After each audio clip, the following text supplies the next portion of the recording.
Critical angle and total internal reflection आपके examination point of view से बहुत ही important है। ये बहुत बार आ चुका है एग्जाम में, इसको अच्छे से समझ लीजिए क्या होता है।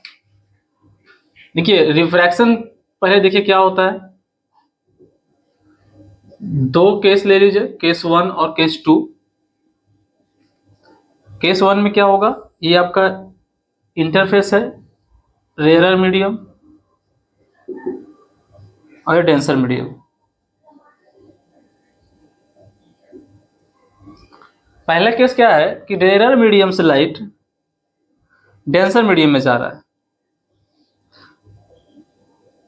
ये नॉर्मल है। देखिए लाइट इंसिडेंट हुआ इस इंटरफेस पर।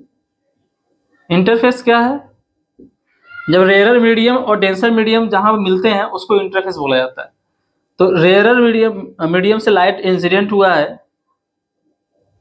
पॉइंट पी पर, और उसी पॉइंट पर हमने एक नॉर्मल ड्रॉ किया है। नॉर्मल इस इंटरफेस के परपेंडिकुलर होता है।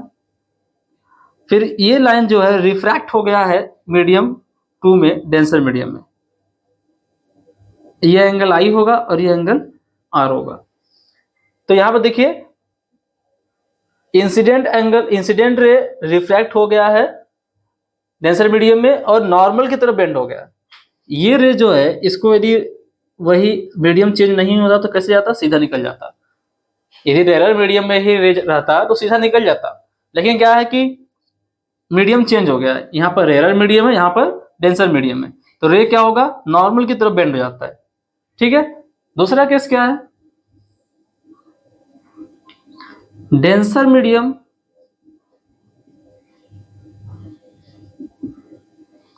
और यहां rarer medium. Light denser medium से रेयर मीडियम की तरफ जाती है और क्या होगी, नॉर्मल से दूर जाएगी। देखिए फर्स्ट केस में क्या है, लाइट इंसिडेंट होगा रेयर मीडियम से डेंसर मीडियम की तरफ। तो रेयर मीडियम से जब डेंसर मीडियम में जाएगा तो नॉर्मल की तरफ बेंड हो जाएगा। ठीक है, नॉर्मल की तरफ झुक जाएगा। लेकिन जब डेंसर मीडियम से रेयर मीडियम की तरफ लाइट जाता है तो क्या होता है, नॉर्मल से दूर जाता है। ठीक है, ये नॉर्मल है, देखिए नॉर्मल से दूर जा रहा है। यदि इसका ओरिजिनल पाथ देखा जाए तो ऐसे है, यदि लाइट सीधे निकल जाती तो ऐसे जाती, लेकिन क्या है, नॉर्मल से दूर हो गई है क्योंकि ये रेयर मीडियम में जा रहा है। तो यहाँ पर देखिए ये एंगल आई है, ये आर है। ठीक है, जैसे जैसे हम आई बढ़ाएंगे वैसे वैसे आर, यहाँ पर आर बढ़ेगा। आप जानते हैं कि sine i upon sine r equal to constant होता है। Sine i upon sine r क्या होता है, कांस्टेंट। तो जैसे जैसे आई बढ़ाएंगे आर भी बढ़ेगा, तभी तो कांस्टेंट आएगा। ठीक, तो यहां पर एक कंडीशन लेते हैं, आई को और बढ़ाते हैं। अब ये हो गया, आई बढ़ गया, तो अब क्या होगा, अब जो इंसिडेंट रे है ये इतने एंगल से यदि जा रहा है, इतने एंगल से, तो रिफ्रैक्टेड रे क्या होगा, इसका भी एंगल बढ़ जाएगा। इतना एंगल हो गया। हम थोड़ा सा और एंगल इंक्रीज करते हैं इंसिडेंट रे का।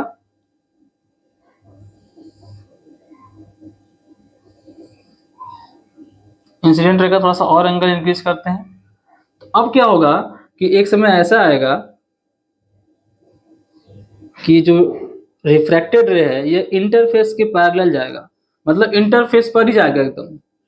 जो रेयर और डेंसर का इंटरफेस है वो उसी पर एकदम पैरेलल, उसी के ऊपर एकदम मिलता हुआ निकल जाएगा रिफ्रैक्टेड रे। मतलब क्या है कि एंगल ऑफ रिफ्रैक्शन इस समय क्या हो जाएगा, 90 डिग्री। तो ये जो एंगल यहां पर हुआ हमारा, ये जितने एंगल से इंसिडेंट हो रहा है इसको क्या बोला जाता है उस समय, आई सी। सी मतलब क्रिटिकल एंगल और आई इंसिडेंट एंगल। तो रे क्या हो रहा है, रे इंसिडेंट हो रहा है, इसलिए इंसिडेंट एंगल हो गया, और इस एंगल को बोला जाता है क्रिटिकल एंगल। तो इसको इसलिए इसको क्या करते हैं, आई सी से डिनोट करते हैं। ठीक है, तो जब भी कभी इंसिडेंट रे, जब भी कभी कोई रे इंसिडेंट होती है और वह रिफ्रैक्शन के बाद, जब रिफ्रैक्शन होता है तो वह नॉर्मल से 90 डिग्री बनाए, तो उसे क्या बोलते हैं, उस एंगल को, उस इंसिडेंट एंगल को क्या बोलेंगे, क्रिटिकल एंगल बोलेंगे। तो यहां पर आईसी क्या है, क्रिटिकल एंगल है। ठीक है, अब क्या करना है, एक केस और देखिए। अभी आपका टॉपिक है दूसरा वाला, इंटरनल रिफ्लेक्शन क्या होता है। देखिए क्या होता है टोटल इंटरनल रिफ्लेक्शन। जैसे इसी एंगल को आप और इंक्रीज करिए, ये नॉर्मल है और ये हो गया incident angle, IC critical angle, ठीक। और रे इसके जो रिफ्लेक्टेड रे है ये 90 डिग्री बनाता हुआ ऐसा निकल जा रहा है, नॉर्मल से 90 डिग्री बनाता हुआ ऐसे चला हुआ है। तो उस समय क्या हो गया, ये एंगल क्या हो गया, क्रिटिकल एंगल। हम इस एंगल को और बढ़ाएं, थोड़ा सा और इंक्रीज करें, तो अब क्या होगा कि अब ये जो रिफ्लेक्टेड रे है वह डेंसर मीडियम में ही रह जाएगा, मतलब यहां से रिफ्लेक्शन हो जाएगा। क्या हो जाएगा, रिफ्लेक्शन। देखिए इंसिडेंट रे हुआ यहां से, ये इंसिडेंट रे था, क्रिटिकल एंगल बनाता हुआ इंसिडेंट रे क्या हो गया, इंटरफेस के पैरेलल चला गया। अभी क्या है कि जब हम थोड़ा सा क्रिटिकल एंगल से एक्स्ट्रा एंगल लिए, उसको इंक्रीज किए थोड़ा एंगल, तो क्या हो गया कि जो रिफ्रैक्टेड रे है वह डेंसर मीडियम में ही रह गया, मतलब वो क्या हुआ, दूसरे मीडियम में गया ही नहीं, रेयर मीडियम में गया ही नहीं। तो इसी को बोलते हैं total internal reflection, internal reflection. इस फिनोमिना का क्या बोलेंगे, टोटल इंटरनल रिफ्लेक्शन। ये टोटल जो फिनोमिना हुआ इसे क्या बोलेंगे, टोटल इंटरनल रिफ्लेक्शन। जब हम क्रिटिकल एंगल से थोड़ा सा अधिक एंगल लेकर रे इंसिडेंट कराएंगे, ये एंगल लेकर रे इंसिडेंट कराएंगे, और उस समय जो इंसिडेंट रे है, सॉरी जो रिफ्रैक्टेड रे है, वह रेयर मीडियम में न जाकर डेंसर मीडियम में ही रह जाएगा।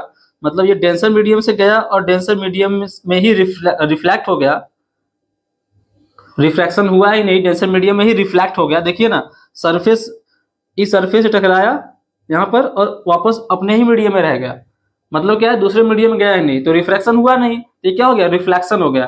तो इस फिनोमिना को बोलते हैं टोटल इंटरनल रिफ्लेक्शन।